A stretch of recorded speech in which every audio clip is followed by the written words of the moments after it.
திருநீலகண்ட யாழ்ப்பாண நாயனார் வரலாறு.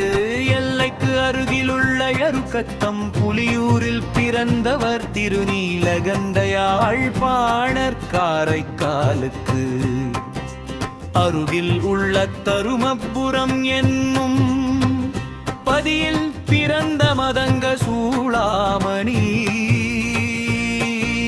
யார் இவரின் வாழ்க்கை துணைவியார் யாழ்ப்பாளர். யாழிசையில் சிவனை பணிவார்,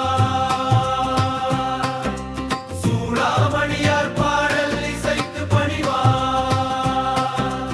ஆலவாய் சிவனை யாழிசைத்து பணிய அங்கு சென்றார் குடிப்பிறந்த நீலகண்ட யாழ்ப்பாணர். கோவிலின் வாயில் நின்று யாழ்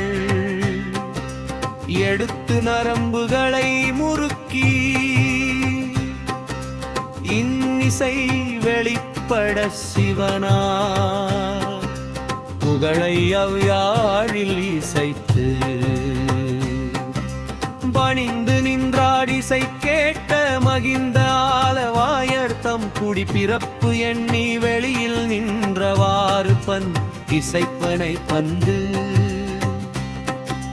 வருத்தமடைந்த சிவனார் அவரை தம் திருமுன்பு அழைத்து வர பணித்தார். அவரை திருமுன் அழைத்து வந்தனர் சிவனின் ஆணை. அதனால் இது நிகழ்ந்தது என்பதை பாணர் புரிந்து கொண்டார். முப்புறத்தை அழித்ததையும் கரி உரித்தமையும் காமனை காய்ந்தமையும் மாலையனால் காண ஒண்ணா தன்மையையும் அடியவர்கள் எளிதில் காணத்தகு தன்மையை யாழிசையில் வழங்கினார். நாட்டம் மூன்று கொண்ட கண் கொண்ட சிவனார் அதை கேட்டு தாக்கினால் பாணரின் யாழ் நரம்புகள் தளருமாதலார்.